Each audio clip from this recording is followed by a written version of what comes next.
tout le monde, j'espère que vous allez bien. On se retrouve aujourd'hui pour une nouvelle vidéo qui va être centrée sur les sagas que je n'ai pas commencé mais dont j'ai le premier tome. Donc cette vidéo elle fait suite aux deux autres vidéos que j'avais tournées qui s'intitulaient mes sagas en cours et le challenge où j'aimerais terminer certaines de mes séries.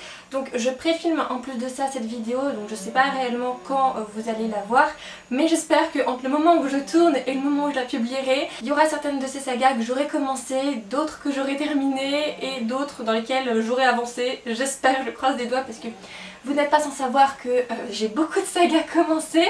Donc écoutez, j'espère que cette vidéo vous plaira et puis on la commence tout de suite.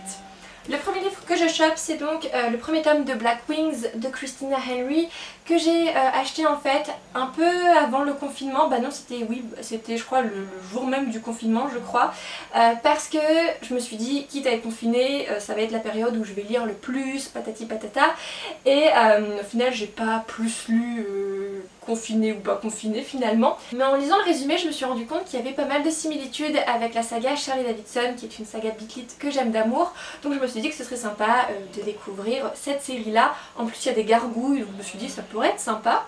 Sauf qu'actuellement, il est toujours pas lu. On a ensuite donc la trilogie Truly Devious de Maureen Johnson que j'avais mis dans ma vidéo pâle pour le printemps. Donc actuellement il est toujours pas lu mais il sera peut-être lu d'ici là. On verra. On a la duologie Six of Crows de Leigh Bardugo que je traîne dans ma palle depuis sa sortie. C'était bien avant toute la hype. J'avais craqué pour la couverture. Donc ça remonte à quoi ?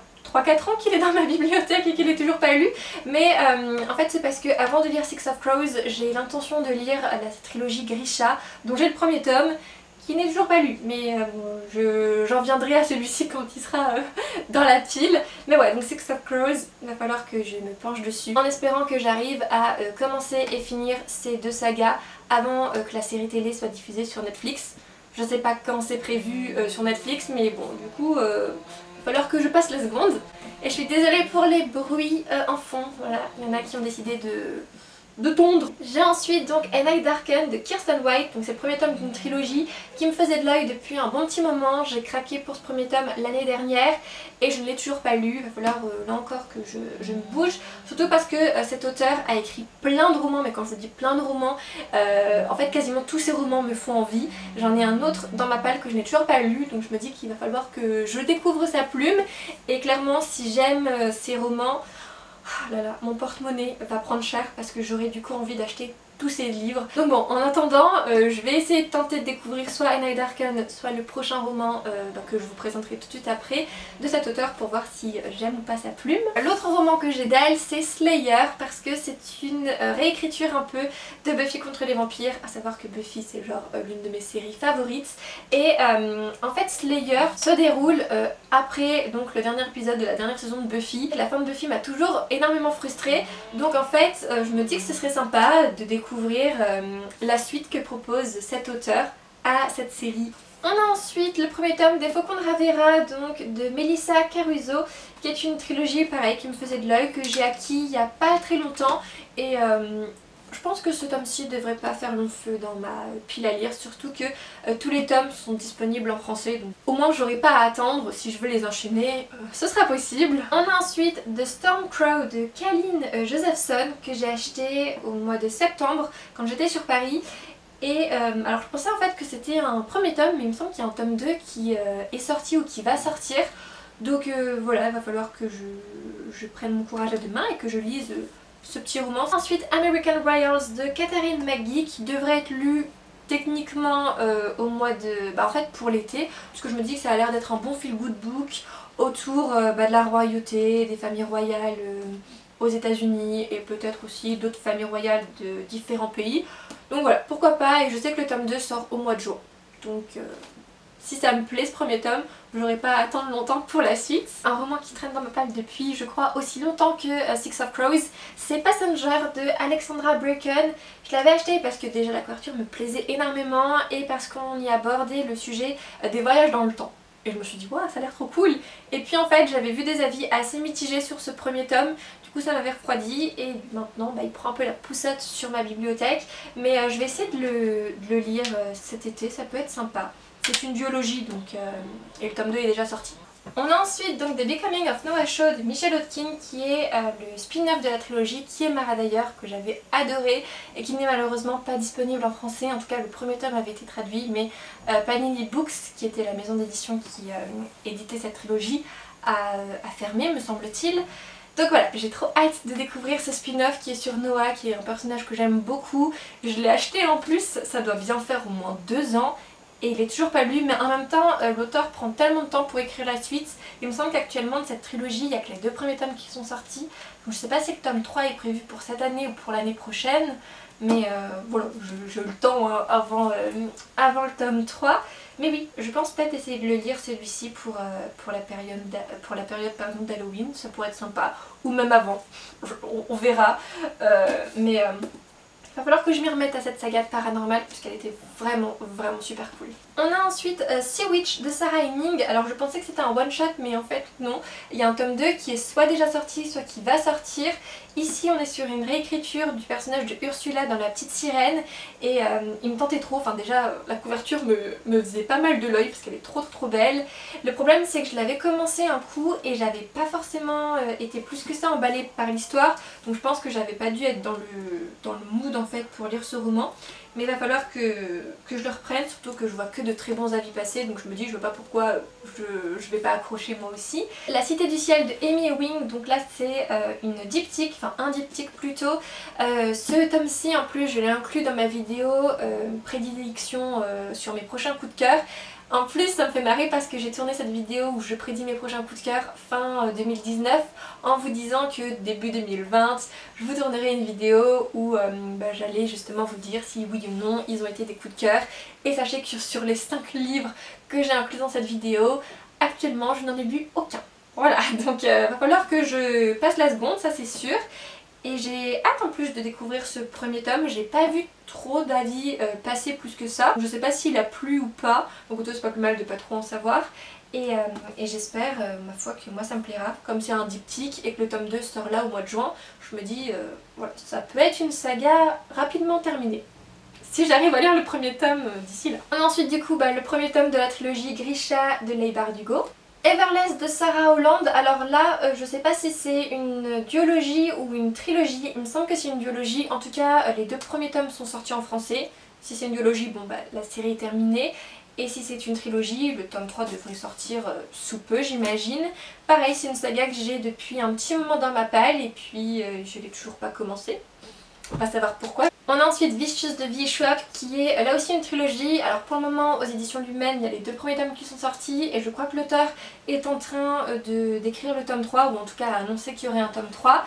Vicious c'est vraiment la première saga en fait de V. Schwab qui me faisait de l'œil, sauf que à ce moment là je lisais pas en anglais et puis j'avais un peu mis ce roman de côté jusqu'à ce que justement Lumen publie le premier tome et je l'ai acheté, je crois que je l'ai acheté limite le jour même ou le mois de sa sortie et puis il est toujours pas lu. Ça doit faire au moins 1 an qu'il est dans ma palle, si ce n'est plus. Je sais plus quand il est sorti, mais ouais, va falloir du coup que je passe la seconde, surtout que j'ai adoré la trilogie Shades of Magic, donc j'ai hâte de découvrir voilà, l'un des premiers romans qui l'a fait connaître. On a ensuite un poche et je sais pas si vous avez remarqué, mais j'ai pas beaucoup de sagas que j'ai pas commencé en poche. Et du coup là ça avait été un cadeau qu'on m'avait offert, donc on m'avait offert le premier tome de l'âge des 5 qui est La Prêtresse Blanche de Trudy Canavan. C'est une auteure de fantasy que j'avais très envie de découvrir depuis un petit moment. Elle a pas mal écrit de sagas, notamment du coup la trilogie du Magicien Noir. Ce qui est cool c'est que c'est souvent des trilogies, donc bon, après tu me diras s'ils font tous cette longueur, j'allais dire ça va être du vite lu. Pas si sûr, mais là du coup on va suivre une prêtresse, j'adore les prêtresses donc j'ai hâte de découvrir son histoire et puis son univers. On a alors Company of Killers, le premier tome à la recherche de Sarai de J.A. Redmusky. Ce roman je l'ai acheté uniquement parce que j'avais lu Loin de tout de la même auteure qui avait été un énorme coup de cœur en 2014 quand il était sorti en poche. Elle a écrit entre temps d'autres livres mais ça m'intéressait pas forcément. Et puis celle-ci c'est en fait c'est une romance mais je crois que c'est un peu de la dark romance. Et bon je suis pas forcément fan des dark romances. J'avais lu Vicious et dark romance qui m'avait pas mal hérissé le poil, enfin j'avais pas trop aimé ça. Mais je me dis là j'avais beaucoup aimé Loin de tout de cet auteur donc pourquoi pas découvrir ce que ça donne niveau dark romance. En plus je l'avais acheté d'occasion sur Vinted, il m'avait vraiment revenu à pas trop cher, donc même si je l'aime pas, je veux dire, je l'ai pas payé 16,90 €, donc je serais peut-être un peu déçue, mais pas autant que si j'y avais mis le prix. La lectrice de Tracy Shea, publiée chez Robert Laffont, que j'avais commencé. Ouais, j'ai lu 40 pages, mais j'accrochais pas énormément alors que le résumé était super intéressant, enfin il m'intriguait de fou. Et puis quand je l'avais commencé, j'avais pas été plus que ça emballée. Faudrait que je le reprenne pour voir si la deuxième fois ça passe mieux ou pas. Mais ouais, en plus c'est une trilogie, donc si j'accroche pas au premier tome, ma foi, bah tant pis. J'ai récemment donc craqué pour une nouvelle saga en fantasy qui est assez longue, en tout cas en poche, il y a 22 tomes de prévus, puisque les éditions Brajlon ont décidé, donc en format poche, de couper à chaque fois un grand format en deux. Et cette saga c'est donc La Roue du Temps de Robert Jordan que j'ai hâte de découvrir. En ce moment je suis vraiment dans un mood où j'ai envie de lire beaucoup de romans fantasy et je me suis dit que La Roue du Temps c'était quand même un livre qui revenait assez souvent quand on parlait de fantasy. J'ai hâte de la découvrir, j'espère que je vais l'apprécier. Je sais qu'il y a une série télé qui est censée sortir je crois cette année. Je crois, je suis pas trop sûre. Mais donc voilà, je vais tenter ce premier tome. Normalement il devrait être lu d'ici peu pour voir si j'apprécie ou pas. On arrive bientôt à la fin. J'ai craqué un coup parce qu'il était vraiment pas cher ce roman et qui me faisait envie, c'est une duologie. Pour du coup The Queen's Rising de Rebecca Ross. En fait je l'avais acheté peu de temps après avoir commandé The Kiss of Deception de Mary E. Person, qui me faisait de l'œil depuis un petit moment, sauf que j'ai pas forcément trop aimé The Kiss of Deception. Et j'ai l'impression que ce roman là c'est un peu dans le même genre, donc je sais pas, on verra. Pareil, je l'ai dans ma bibliothèque, je lui donnerai sa chance. Et pour terminer, si j'en ai pas oublié, mais je ne pense pas, donc j'ai Un palais d'épines et de roses de Sarah J. Maas à découvrir, mais lui il me semble que je vais pas tarder à le lire parce qu'il fait l'objet d'une vidéo et je suis clairement pas en avance, donc il va falloir que pareil, je me mette un petit coup de pied au derrière. Saga hyper populaire qu'on représente pas, qui m'intéressait pas forcément au début, même si on m'a souvent dit que le premier tome c'était un peu une réécriture de La Belle et la Bête, et Dieu sait que j'adore La Belle et la Bête, sauf que Sarah J. Maas et moi on n'est pas trop copines, j'avais pas forcément aimé sa saga Keleana, qui est assez populaire aux États-Unis. Et puis, bon, bah, comme il y a beaucoup de bons avis sur cette trilogie qui tourne, je me suis dit, essaye de le trouver d'occasion, et sur Vinted je l'ai eu pour 1 ou 2 €. Donc franchement il est en super bon état, j'étais là super. Et ouais, j'ai quand même hâte de le découvrir. Je sais que paraît-il le premier tome n'est pas le meilleur, que le meilleur c'est le tome 2. Mais voilà, on verra ce que je pense du premier tome, sachant que j'ai le tome 2 version Kindle quand ils ont fait des promotions pendant le confinement.